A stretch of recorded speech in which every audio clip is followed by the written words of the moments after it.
अस्सलामुअलैकुम नाज़रीन, प्रोग्राम अदब अदीब के साथ आपका मेज़बान अब्दुर्रहमान मोमिन हाज़िर है। नाज़रीन, प्रोग्राम अदब अदीब में आपकी मुलाकात हम करवाते हैं अदब के शोबे से वाबस्ता मुख्तलिफ़ शख्सियात से।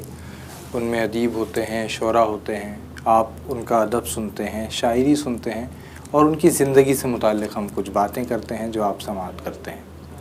आज हमारे साथ जो मेहमान शख्सियत स्टूडियोज़ में तशरीफ़ फरमा हैं, उनका ताल्लुक़ भी अदब से है, शेर कहते हैं और शोबा तदरीस से भी वाबस्ता हैं।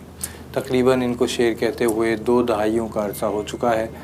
जो 21वीं सदी में कराची से उर्दू शायरी के मंजरनामे पर नौजवान आए, उन नौजवानों में से जो चंद नौजवान काफ़ी अरसे तक कहने के बाद भी सामने रहे, उनमें से एक शायर हैं।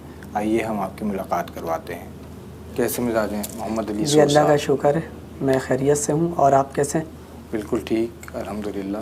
गुफ्तगू का आगाज़ हम करते हैं कि इब्तिदाई दौर आपकी ज़िंदगी का कैसा गुज़रा, उस वक्त क्या मसरूफ़ियात थे, मशगूल क्या आपके मशागिल थे?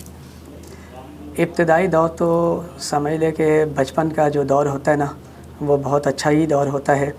तो मेरा दौर भी बचपन का बहुत ही अच्छा गुज़रा। मैं जब मैट्रिक क्लास में था, जब से ही जो है मैंने परवीन शाकिर की किताब खुशबू पढ़ी तो उससे मुतासिर हुआ। उसके बाद मैं लिखने की तरफ आया तो मेरा एक दोस्त था, वो अभी डॉक्टर है, सऊदीया में है, तो उसको भी शेर व अदब से बड़ी वाबस्तगी थी। तो हम दोनों का मामूल ये था कि हमारा जो स्कूल था वो तकरीबन जो है 15 से 20 मिनट पे वॉकिंग डिस्टेंस पे था। तो हम रास्ते में बैतबाजी का मुकाबला किया करते थे और उसको भी इतनी वाबस्तगी थी, मुझे भी इतनी थी, ना वो हारता था ना मैं हारता था। हमारा मुकाबला ख़त्म नहीं होता था, स्कूल आ जाता था। तो उसको भी फिर शुरू में उसने भी शायरी की, बहुत मुश्किल लफ्ज़ों में की। तो चूँकि उसकी फ़ील्ड थी, डॉक्टर था वो, उसने पढ़ना होता था रात दिन, उसके पास वक्त नहीं था, तो उसने शेर व अदब से जो है किनारा कशी इख्तियार कर ली। लेकिन मैं अदब में अब भी शामिल हूँ, अभी भी हूँ। तो आप जैसे बता रहे हैं कि बैतबाजी आप किया करते थे और दोस्त को शेर सुनाते थे, दोस्त के साथ आपका ये मशगला होता था, शेर का मुकाबला होता था। तो कभी आपने कहीं कॉलेज में, स्कूल में बैतबाजी के जो होते हैं प्रोग्रामात, उनमें हिस्सा लिया? स्कूल में तो मैं ज़्यादा मुतहर्रिक नहीं था अदब के हवाले से।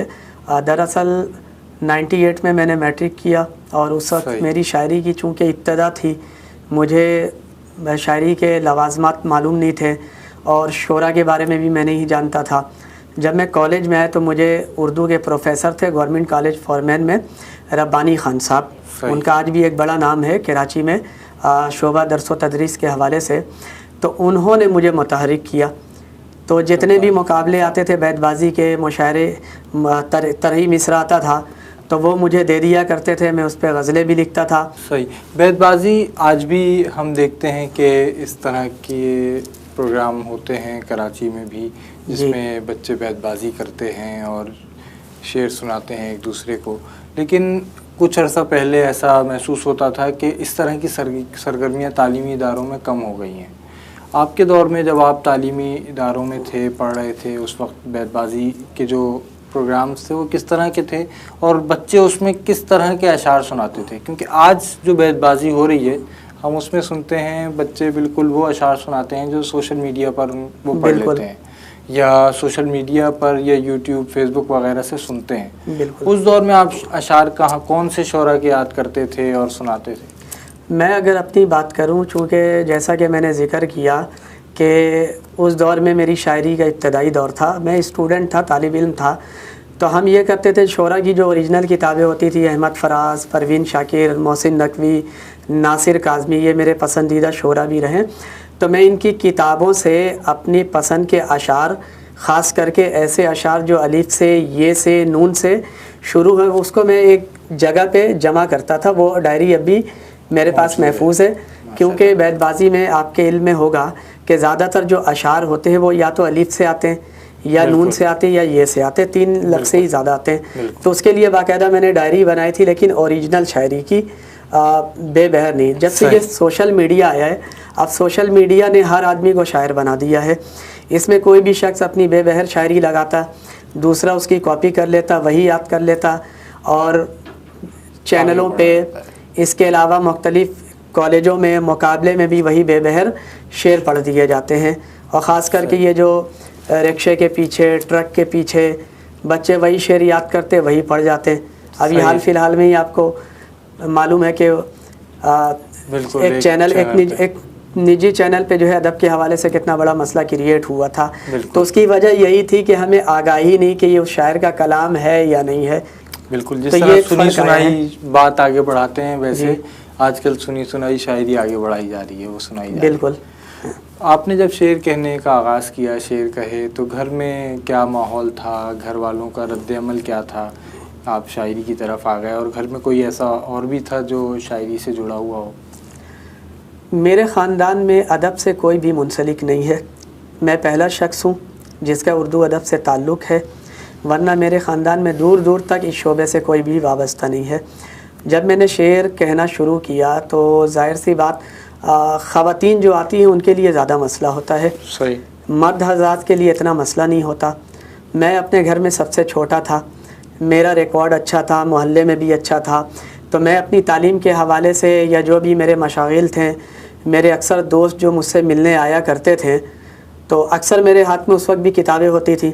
लोग मुझे जब भी आते जाते कहीं देखते थे तो हाथ में किताब। तो इस वजह से मोहल्ले में, घर पे मेरी वालदा को मुझ पे एतमाद था। तो जब मैंने शेरी दुनिया में कदम रखा तो मुझे किसी तरह की कोई भी मुज़ाहमत का सामना नहीं हुआ, ना ही किसी ने।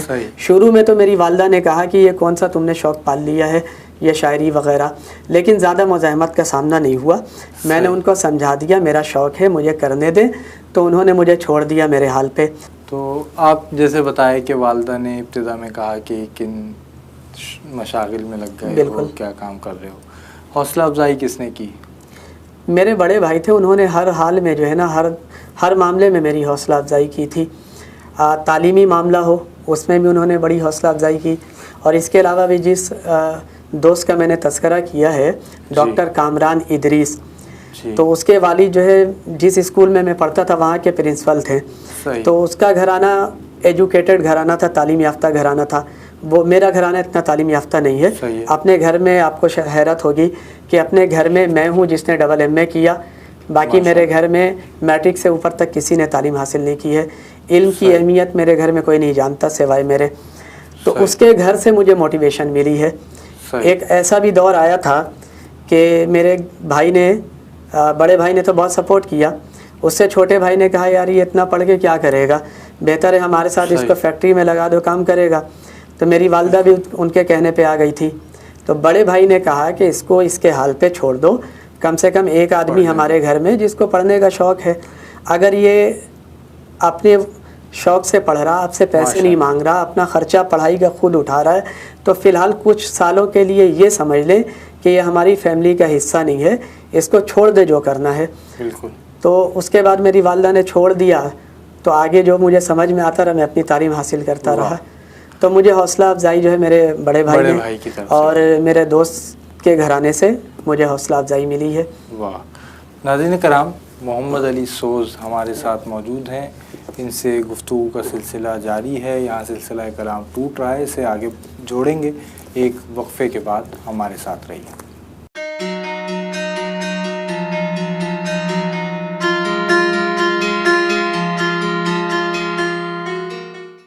I'm Eric Adams. I became a police officer to bridge the gap between us and to take on systemic racism from within. I'm running for mayor because we need a real plan for recovery. To revitalize our city, New Yorkers need to feel safe and secure, that our kids can play without getting hit by a stray bullet. I spend my life making New York families safer. And with the right leadership, we will rise up again. Paid for by Eric Adams, 2021.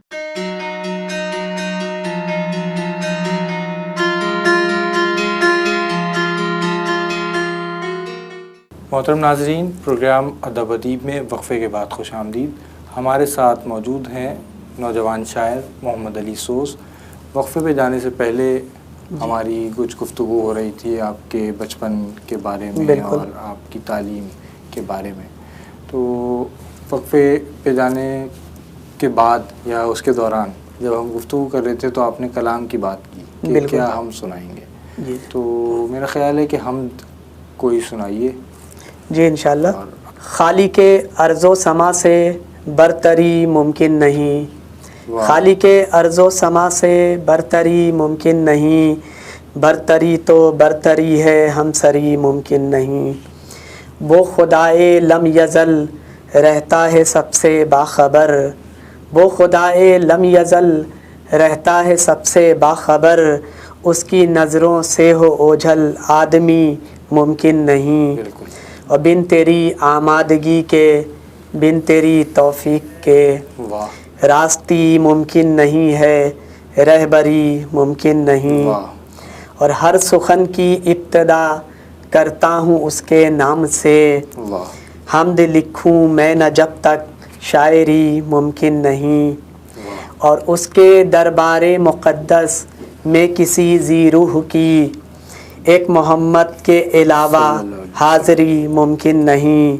और सजदा वाह। करना गिड़गिड़ाना भी उसी की then है, वाह वो नहीं चाहे तो उसकी बंदगी मुमकिन नहीं। वाह और सोच जितनी लिख चुका है ज़िंदगी मेरी खुदा, वाह सोच जितनी लिख चुका है ज़िंदगी मेरी खुदा, उससे ज़्यादा एक दिन भी ज़िंदगी मुमकिन नहीं।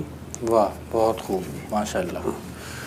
शायरी जब आपने शुरू की तो अदब के हल्के में किन लोगों की सोहबत आपको मैसर आई, और क्या आपने किस तरह से अदब के हल्के में अपना तारुफ पेश किया, और किस तरह रिसाले में शाया हुए या किसी मुशायरे में शरीक हुए? अदब के हवाले से जब मैंने शायरी की इब्तदा की थी तो मेरा एक दोस्त है साजिद सिद्दीकी, जी। अब उसने शेर कहना छोड़ दिया है, लेकिन उस दौर में जो है ना वो बहुत मुतहर्रिक था। मुश्ताक शबनम उस्ताद थे, उसका शागिर्द थे साजिद सिद्दीकी, मैं उसके साथ ज़्यादा रहता था। फिर उसी की वसातत से फ़ैज़ आलम बाबर, उससे मेरी मुलाकात हुई, तो फ़ैज़ आलम बाबर से आज भी मेरी दोस्ती है, हम अक्सर व बेशतर बैठते हैं। इसके अलावा औरंगी के तकरीबन तमाम शोरा से मेरा रब्ता है।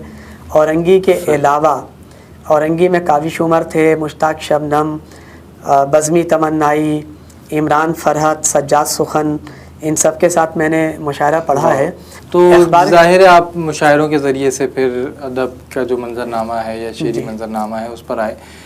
रसाइल की बहुत अहमियत होती है, बिल्कुल। और रसाइल के ज़रिए से किसी भी शायर का कलाम एक जगह से दूसरी जगह तक पहुंचता है, और अदब के जो क़ारीन हैं बतौर ख़ास उन तक कलाम पहुंचता है। तो किस रिसाले में आपने कलाम भेजना शुरू किया? कराची या कराची से बाहर जो अदबी रिसाले आते थे, मैं बाकायदा उस दौर में मेंबर हुआ करता था, मेरे पास रिसाले आते थे बाई पोस्ट, तो उनमें अक्सर व बेशतर मैं छपता था, कराची के भी और पंजाब के, कोयटा से, पाकिस्तान से बाहर। इसके अलावा जो अखबारात हैं, रिसाले हैं, उनमें भी मैं अक्सर बेशतर छपता था। मेरा जो कलाम है वो ना सिर्फ कराची बल्कि कराची से बाहर भी मेरी पहचान बनी है। आज भी कई लोग जिनसे मेरे राब्ते हैं फ़ोन पे या नेट पे, उन्होंने मुझे देखा नहीं है, ना कभी मुलाकात की है, उनसे मेरी जो रसाई है वो इन्हीं पर्चों की मुनासबत से ही रही है। तो ये पर्चे, आपको कौन सा ऐसा पर्चा है जो अदब का एक ख्वाहिश होती है किसी शायर की कि इस पर्चे में मेरा कलाम शाया होना चाहिए, और उस पर्चे में जब कलाम आपका शाया हुआ या नहीं हुआ, अगर शाया हुआ तो वो कैसी कैफियत होती है? तकरीबन मैं अब किस पर्चे का नाम लूँ, तकरीबन सारे पर्चे में मैं शाया होता रहता था। यहाँ से औजे कमाल साहब निकालते, उस पर भी है। इसके अलावा दुनिया अदब है, और अदब लतीफ़ आता था। इसके अलावा आदाब अर्ज़ एक रिसाला था, अदबी नहीं था जी, उस पर भी मैं बाकायदगी से छपता था। तो उसके ज़रिए से शोरा के अलावा आम शख्स भी मुझे जानने लगा था, क्योंकि वो आवाम में ज़्यादा मकबूल था। सही। तो अब रिसालों में छपने का सिलसिला कैसा है? अब या तो सोशल मीडिया जब से आया है, फेसबुक वगैरह, तो लोगों का एक ख़्याल ये भी है कि सोशल मीडिया ने रिसालों के मुतबादिल के तौर पे अपने आप को पेश किया है, और वहाँ बहुत से शोरा का कलाम आप पढ़ लेते हैं, शोरा अपना कलाम शाये भी कर देते हैं। तो क्या आप भी रिसाले से सोशल मीडिया की तरफ चले गए, और आप क्या उसे बेहतर मुतबादिल समझते हैं? देखिए, रिसाले पढ़ने की अहमियत अपनी जगह है। सोशल मीडिया के आने से कुछ फ़र्क तो पड़ा है, लेकिन मुकम्मल फ़र्क नहीं पड़ा। आज भी पढ़ने वाले जब तक वो किताबें खोल के ना पढ़े उन्हें सुकून नहीं मिलता है। सही है, पढ़ने वाले। तो मैं अपनी अगर बात करूं तो मेरी मसरूफियत बढ़ने की वजह से मैं कुछ सालों से कराची के अदबी मंजरनामे से गायब हूं। वरना जिस दौर की मैं बात कर रहा हूं, सन 2000 से 10 से 15 के दरमियान, उस दौर में मैं कराची में बहुत मुतहर्रिक था। तो अभी जो है मैं पर्चों में भी इतना नहीं छप रहा हूँ, अखबारों में भी नहीं छप रहा हूँ। मेरे ताल्लुकात है, जान पहचान है, वो कहते भी हैं, लेकिन मैं भेज नहीं पाता हूँ। कोताही मेरी तरफ से है कि मैं वक्त नहीं दे पाता हूँ। आजकल फ़िलहाल मैं रोज़नामा नई बात कराची में शोरा के इंटरव्यू भी करता हूँ मैं। तो वो भी अभी 2 साल से जो है ना मैंने छोड़ा हुआ है। तो अभी एडिटर मकबूल साहब ने भी मुझे फ़ोन किया कि तुमने तो बिल्कुल ही काम छोड़ दिया, थोड़ा सा दोबारा पटरी पे चढ़ जाओ। तो उनके कहने से फिर मैंने मज़ीद कुछ लोगों से रब्ते किए इंटरव्यू के लिए। तो बाकायदा मैं इंटरव्यू कर रहा था। इससे पहले सन 2005 में मैं अपना पर्चा निकालता था। आपके पर्चे के बारे में हम बात करेंगे। आपका जो पर्चा है उसका नाम मुझे पता है, नाज़रीन को भी बताएंगे, लेकिन ये वक्त है एक वक्फे का। नाज़रीन कराम, मोहम्मद अली सोज़ हमारे साथ मौजूद हैं और गुफ्तगू आप इनकी समाअत कर रहे हैं। इनके पर्चे का भी तज़किरा आया। वक्फे के बाद यहीं से गुफ्तगू को आगे बढ़ाएंगे। हमारे साथ रहिए।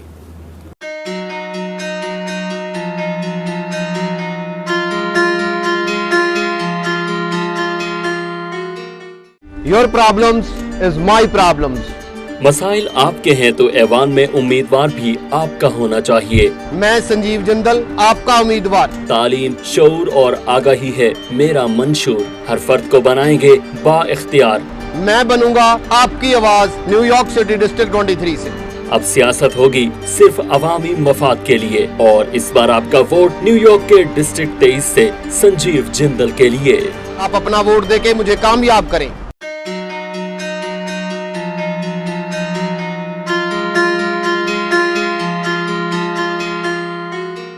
मोहतरम नाज़रीन, प्रोग्राम अदब अदीब में वक्फे के बाद खुशामदीद।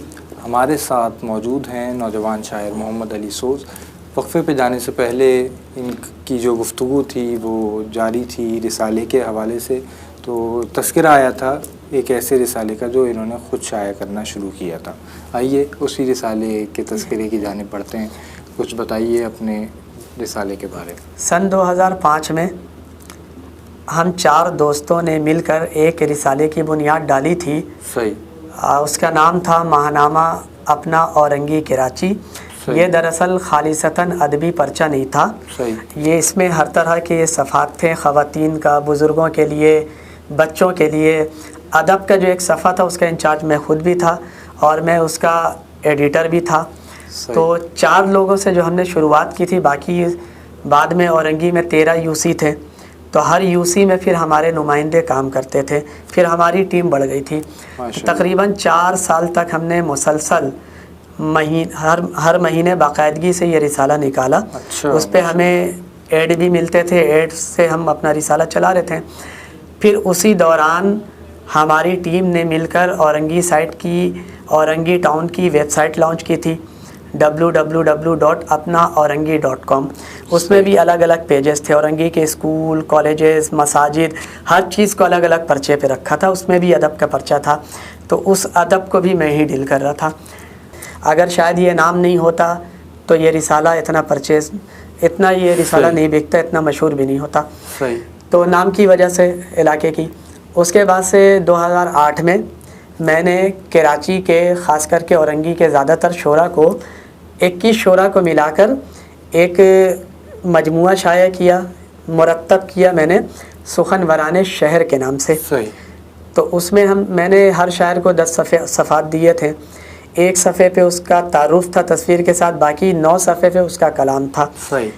उसके बाद सन 2012 में मेरी दूसरी किताब आई थी। ये किताब है सुखन वराने पाकिस्तान के नाम से। सही। ये 2012 में, इसमें कराची, ना सिर्फ कराची बल्कि कराची के बाहर से, पंजाब से भी शोरा इसके अंदर मौजूद हैं और 30 शोरा का कलाम इसके अंदर है। सही। इसमें भी मैंने 10 सफ़ात दिए हर शायर को। सही। इसके आगे मैं किताब पे काम कर रहा था मसरूफियत की वजह से पाए तकमील तक नहीं पहुंचा सका। तकरीबन तो मैंने डेटा कलेक्ट कर लिया है। किताब का नाम है तस्करा शोराए औरंगी।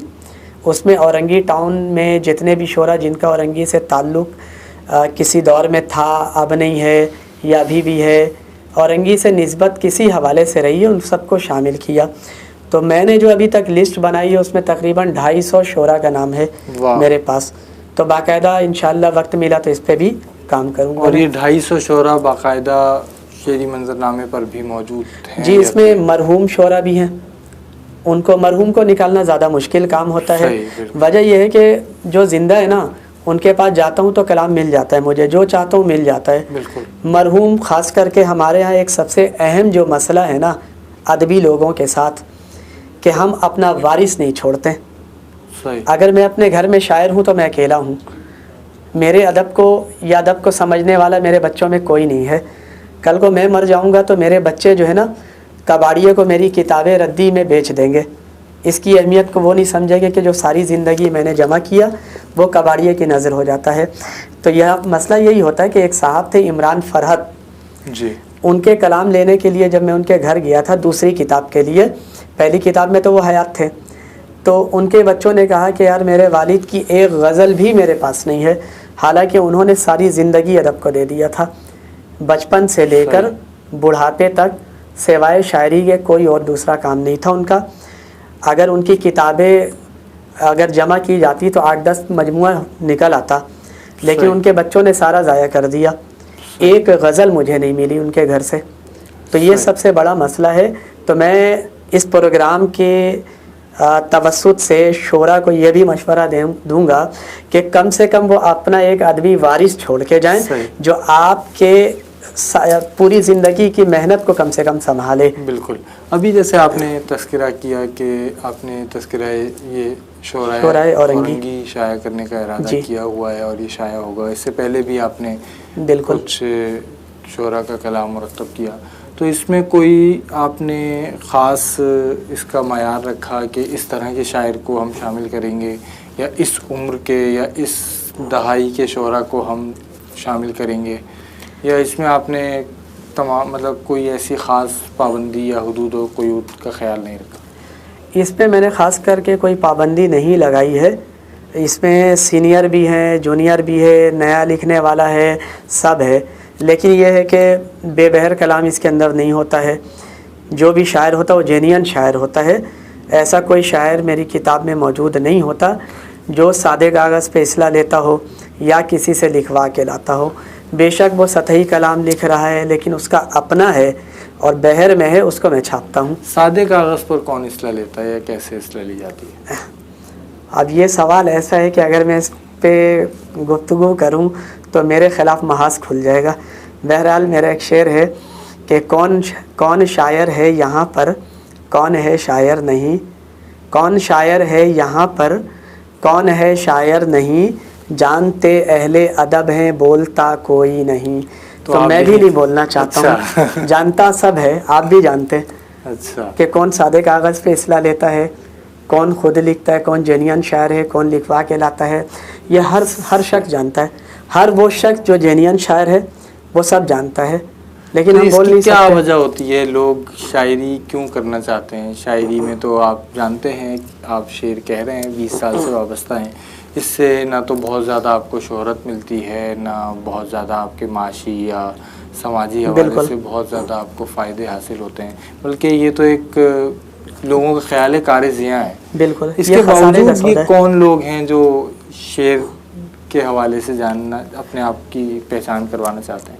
देखिए, हर शायर का अपना एक हल्का होता है।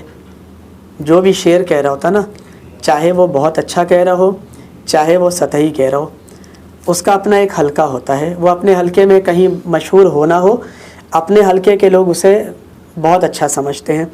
मैं अगर सतही शेर भी कह रहा हूँ ना, तो बेशक मेरा अदबी हल्कों में कोई मेयार ना हो, लेकिन जो गैर अदबी हल्का है ना, जहाँ मैं जॉब करता हूँ, मेरी फैमिली है, वो तो समझती है कि कराची का सबसे बड़ा शायर ही मैं हूँ।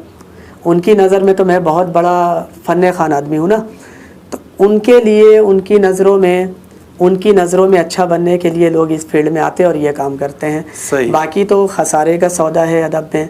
मिलता कुछ भी नहीं है। मुशायरा करवाऊं तो अपने जेब से ही खर्चा होता है, बिल्कुल। कहीं से कोई नफ़ा नहीं है। लेकिन इसके बावजूद उनका अपना हम जो हक किसी है ना, को अगर कोई उसमें अदब, पजीराई मिलती है। बिल्कुल, लेकिन इसके उसके बाद- बावजूद हाँ। अगर कोई अदब की तरफ आना चाहता है, और जाहिर है बिल्कुल। उसको हम मायूस नहीं करना चाहते, या बिल्कुल। उसको हम ये नहीं कहना चाहते कि कोई ऐसा काम है जो बिल्कुल ही बेकार हो, बल्कि इसके बहुत से आपको ज़ाहिर है मादी फ़वाइद नहीं हो, कुछ ऐसे फ़वाइद होते हैं जो बिल्कुल। नज़र नहीं आ रहे होते। गुफ्तगू में वक्त गुजरने का एहसास नहीं हुआ, और प्रोग्राम के बिल्कुल आखिरी मराहिल में, लम्हात में हम पहुंच चुके हैं।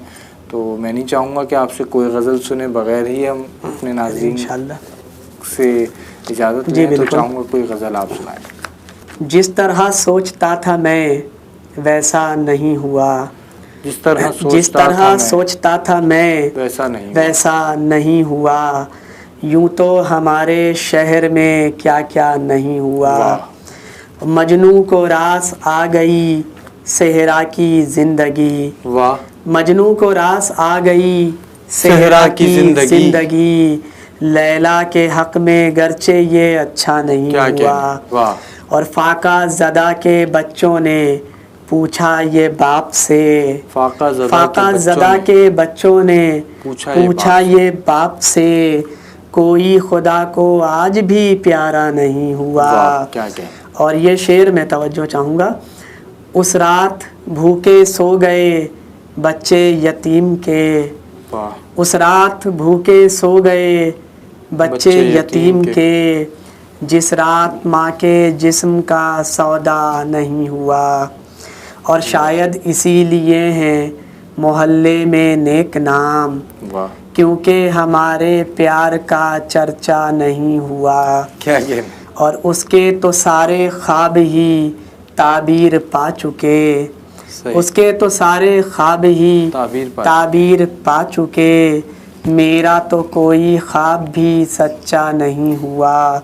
और आखिरी शेर, एक ला इलाज ज़ख्म से घायल था सोज वो, एक ला इलाज ज़ख्म से घायल था सोज वो, बिस्तर पे मर गया मगर अच्छा नहीं हुआ। उस रात भूखे सो गए बच्चे यतीम के, जिस रात माँ के जिस्म का सौदा नहीं हुआ। क्या कहने, आखिर में कोई पैगाम दीजिए हमें नाज़रीन। पैगाम जो आखिर में देना है वो मैंने इससे पहले ही दे दिया था। वो पैगाम मेरा ये है ख़ास करके अदबी लोगों के लिए कि वो सारी ज़िंदगी जिस तरह मैंने भी 20 साल गुजारे, मैं तो बहुत से ऐसे शोरा हैं जिन्होंने 60 साल 50 साल गुजार दिए। बाद में उनके मरने के बाद जो है उनकी घर के अफराद उनकी कदर नहीं करती है, उनका सारा जो ज़िंदगी भर का असासा है वो कबाड़िए की नज़र हो जाता है।